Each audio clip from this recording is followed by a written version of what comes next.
Hello, my name is Riccardo Scandariato and welcome to the course Advanced Software Architecture. This is the lecture on Security Aware Design, Part 3.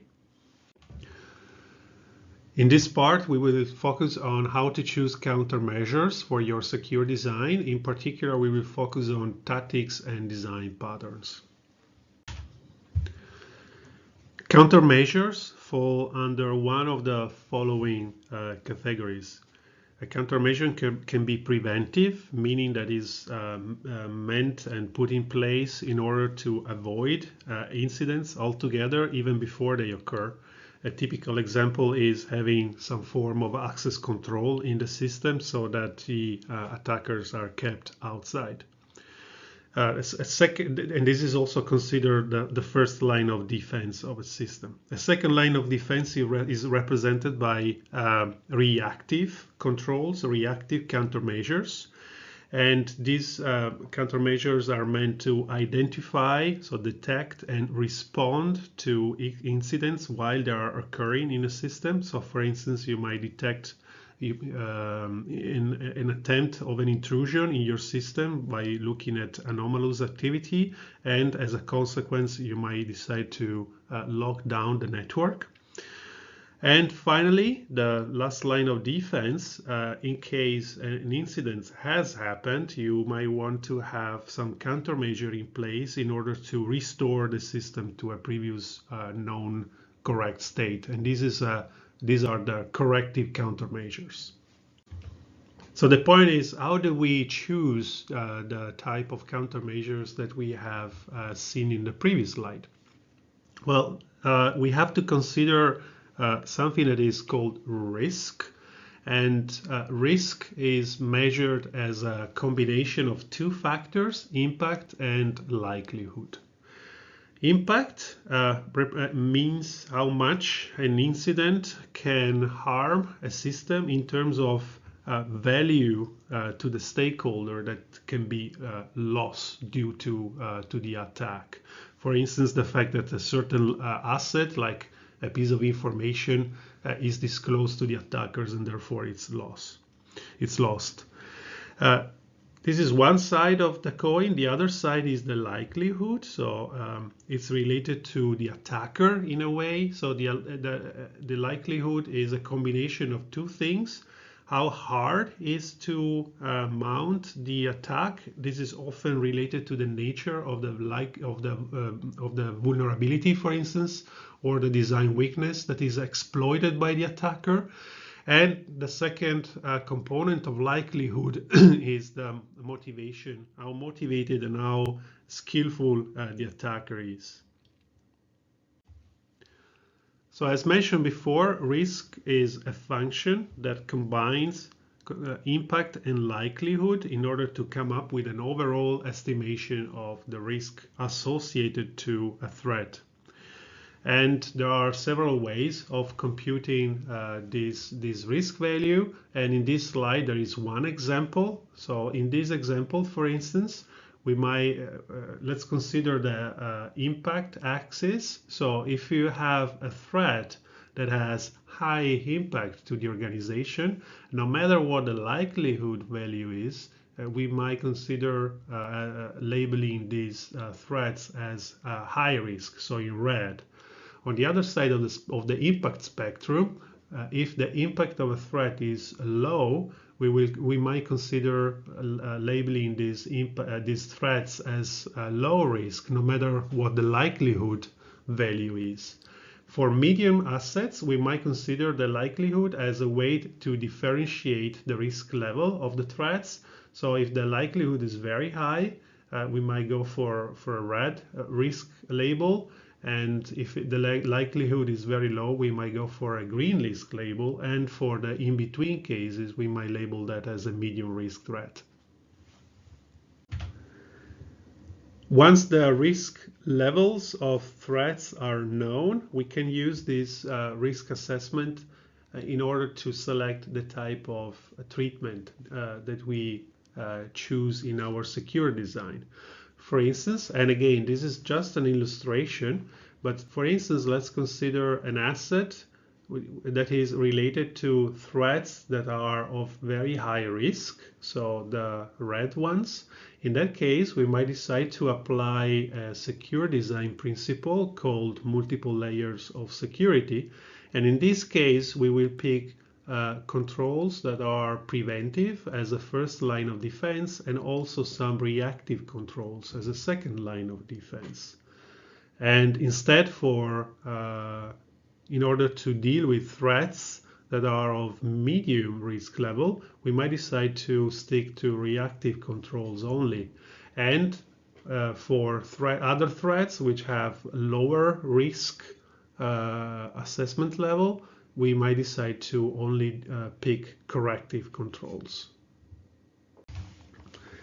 As practical examples of design level countermeasures, you can refer to the Tactics for Secure Design mentioned in the course book, Software Architecture in Practice. And there you will see a number of tactics mentioned, and they are grouped in a way that corresponds to the three types of countermeasures that we mentioned before. For instance, the tactics that go under the resist attack are clearly preventive controls, and the detect attacks and react to attacks are clearly what we were mentioning before as detective reactive controls. And finally, the recover from attacks tactics are the corrective controls. We're not going to cover in this slide set and in this lecture the details of each of these tactics. Please refer to the course book. Once you have selected a specific security design tactic, you can translate that decision into a concrete design by using security patterns. So let's suppose, for instance, that you have decided to go for a preventive tactic, like for instance, you want to authenticate and authorize actors in your system in order to keep the bad guys out. In that case, there is a pattern, for instance, called single access point that will tell you how technically implement and support those tactics in your design.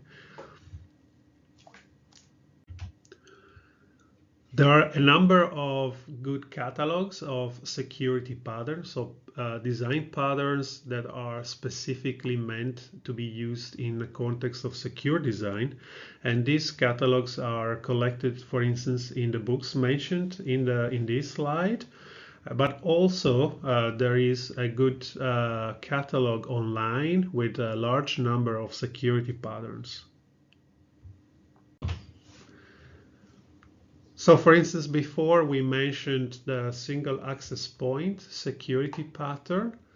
A security pattern is a pattern after all, so you should know what a pattern is. So a pattern is a known solution to a recurring problem, and this particular case is a known solution to a recurring security problem. So for instance, the single access point provides a solution to reduce the attack surface of a system by limiting the number of entry points to the system to just one. And that gives the benefit of being able to enforce the security controls in one point, like for instance the authentication and authorization, and it also makes it easier to validate that the security is sound. This is an example of a pattern coming, for instance, from one of the books that we mentioned in the previous slide, the one published by Wiley. As part of the description of a security pattern, you will also have the structural description of what participants are involved in the pattern, and also, as we'll see in the next slide, the behavioral description. Let's start with the structural part. So for instance, for the single access point, this pattern dictates that you have to add an extra component, for instance, which is the single access point, which has to be placed in front of your system, of your application. And that single access point communicates with the decision point in order to enforce the security mechanisms of identification, authentication, and authorization. Also, the pattern description provides a diagram, like for instance a sequence diagram, that shows how the components collaborate in order to provide the security functionality. Like for instance, in the case of the single access point, the single access point component receives requests, a request from the clients, from the users, and asks to the decision point whether or not such requests should be allowed, and in case the decision point replies in an affirmative way, then the request from the user is forwarded to the application. This concludes the series of lectures on secure design, and at this point you should be able to understand key security concepts like what is a risk or what is a threat, and you should also understand the main security building blocks, like for instance cryptography and monitoring, and you should be aware of the security concerns like confidentiality, integrity, availability, and accountability. And finally, and this is something we covered in this lecture, you should know how to select a tactic and use a pattern in order to provide support for one of the security concerns. This is the end of part 3 of the Security Aware Design lecture.